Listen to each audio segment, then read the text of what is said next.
Hey everybody, I'm Kalen Ray. I'm from Magnopus. There we are. Okay, so we are a content technology company based out of downtown Los Angeles, and we've done a couple of things that you might recognize on the Oculus store over the past couple of years. We've got Mission ISS, Coco VR, and Blade Runner 2049, the Memory Lab experience, just to name a couple of these things.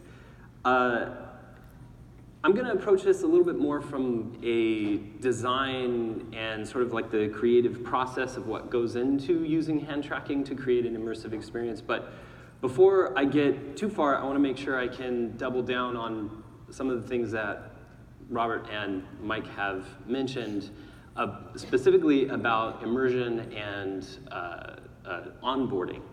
Because as we learned from, and me personally have learned from having to demo Coco VR to hundreds of people, and anybody out here who's ever had to demo VR to anybody for the first time, you know there's not just one tutorial that happens in the headset, there's two. There's the one where you say, have you ever seen these before? And you have to hand them these controller that, you know, somebody who's never played a video game in their life is like, what are you handing me? This is, I don't believe it. And you describe everything that you've intended to get across in the experience, and then you go, okay, are you ready? All right, wonderful. And then you put the headset on, and then they forget everything because they can't see anything anymore, and now you have to do the tutorial again, and then they do the tutorial that's inside the experience, and you've kind of already lost that suspension of disbelief because you got to get the things rolling. As it turns out, you don't have to teach people to use their own hands because they've kind of had them for their entire lives. So, you know, we've seen to be as accurate as possible, you know, somewhere around a 90 billion% reduction in the onboarding process, which has left a lot more time for us to iterate and polish on other things that we wanted to emphasize in our experience. So, Elixir. Actually, just real quick, I wanted to get a quick show of hands. Hands. If you don't like hand jokes, you're probably gonna have a bad time. Has anybody, actually, how many people here have had a chance to try the Elixir experience? Ooh, actually this light is massive. Okay, awesome, wonderful. If you haven't had a chance yet, we're in the Innovation Hall, so feel free to jog on over there and take a look. I've been jogging back and forth to demos all day, breaking a sweat, so I'm really happy that these tables are pushed far back because I don't smell the best right now, but we'll get through it. Okay, so with Elixir, we wanted to make something that was fun, we wanted to make something that was uncomfortable, we wanted to make something that was fun-comfortable.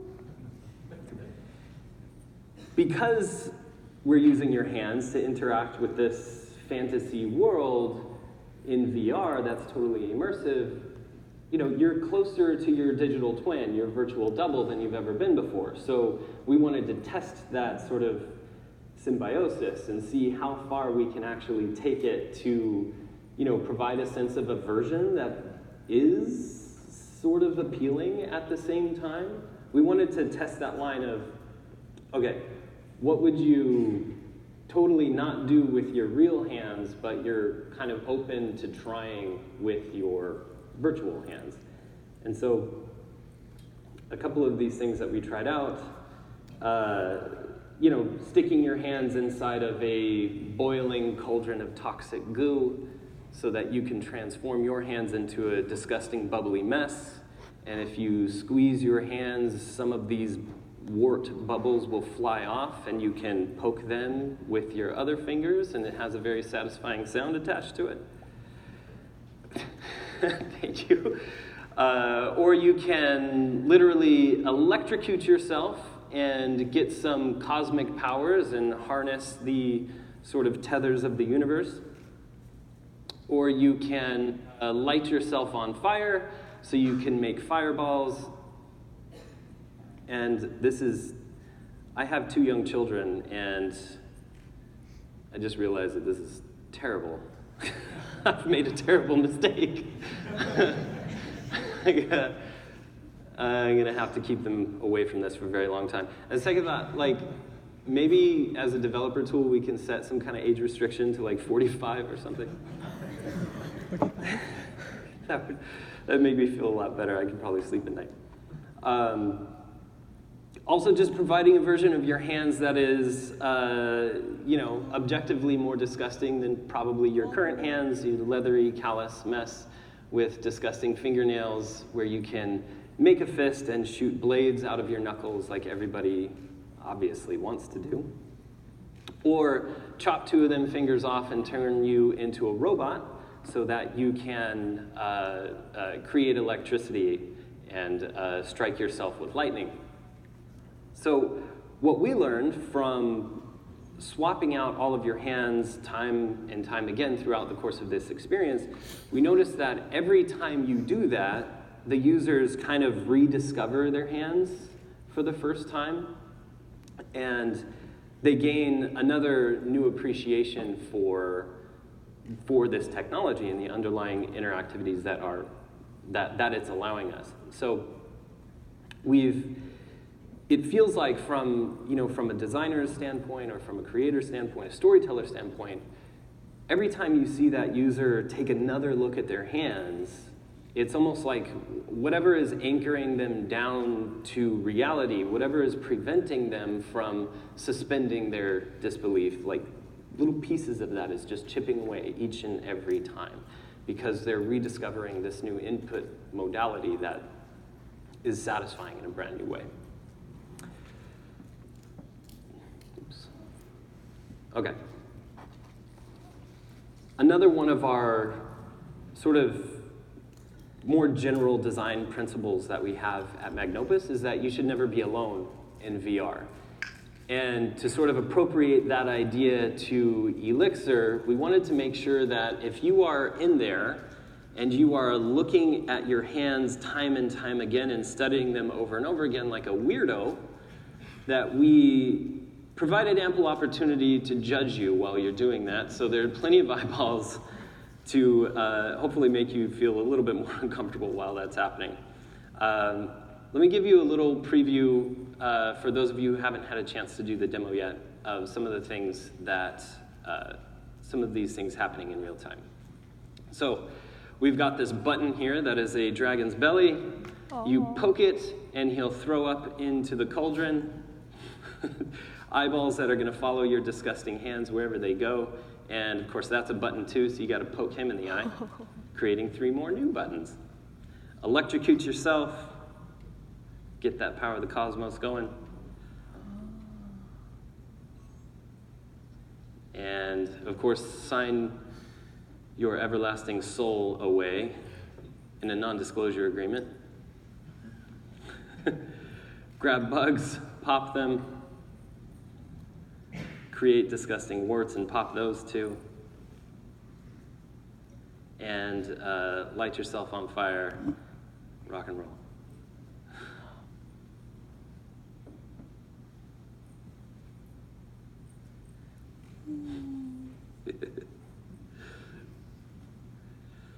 Last but not least, there's the octopus hands. So, a couple of things. These are the main takeaways that I'm hoping to boil down to the other developers in the room here.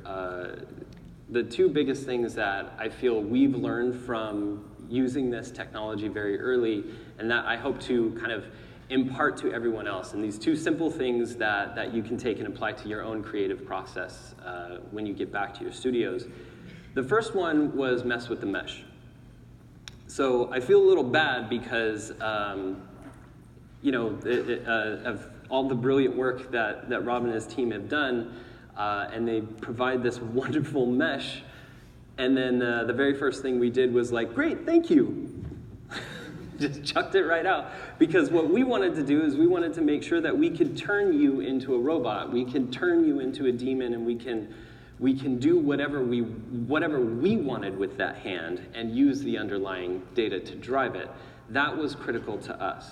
Because if we can do that, if you can establish that early, and own that process, then you can get past it. You can literally, take the technology for granted so you can get back to what you're good at. You can get back to having creative game design ideas and continue that process, the part that you're already good at.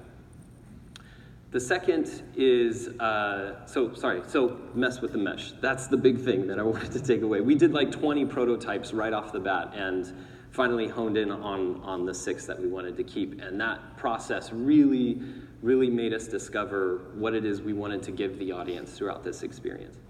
The second thing is to break it on purpose. I think when you take the technology a little bit too seriously, you run the risk of sort of shelving good ideas that otherwise would have ended up becoming very popular. So I would say the one hand that we put into this experience that gets the biggest reaction is the octopus hands. But that is a total bastardization of all of the work that Rob has done. Because we're taking all of that data on the fingers and we're just kind of throwing it away. So just because you have the data doesn't mean you have to use it, because ultimately what we're trying to do is deliver a fun and exciting experience for the user. We are using some of it, but we're taking like the first bit on your knuckles and we're kind of nerfing that a little bit. So we're only taking about half of the rotation from the joints, and then the rest of it is just a simulation, a physics sim on the rest of your hands. And I don't know if you noticed, but there's actually only 4 fingers on the octopus hand instead of 5. So there's one whole finger that we're just not using entirely.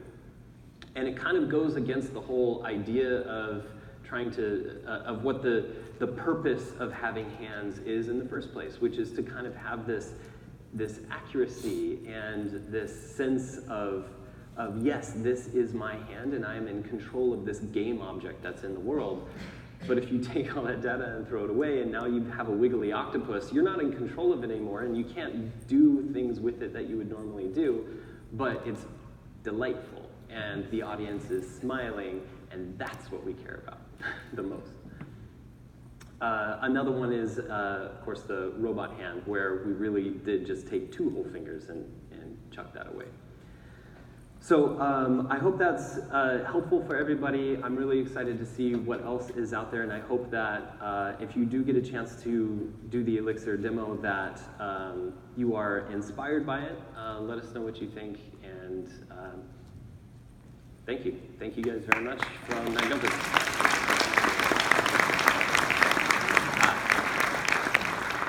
So we're taking questions, but we can meet everybody out at the speaker pavilion, which is right outside, and look, there's a map and everything. So.